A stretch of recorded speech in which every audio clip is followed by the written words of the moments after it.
最近咧，我啲WhatsApp 電話號碼咧就俾 WhatsApp 封咗，咁咧就封咗到而家咧，大概有超過半個月。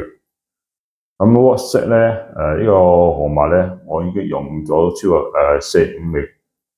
之前嘅封咧都係封1日半日之後咧就可以解封，今次封咗半個月，完全解封唔到。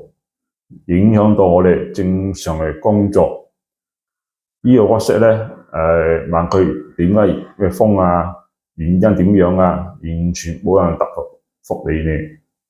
所以咧就我發覺呢個 WhatsApp 呢間機構咧，都係非常之霸道，話封就封，完全冇提示，完全唔俾上訴機制。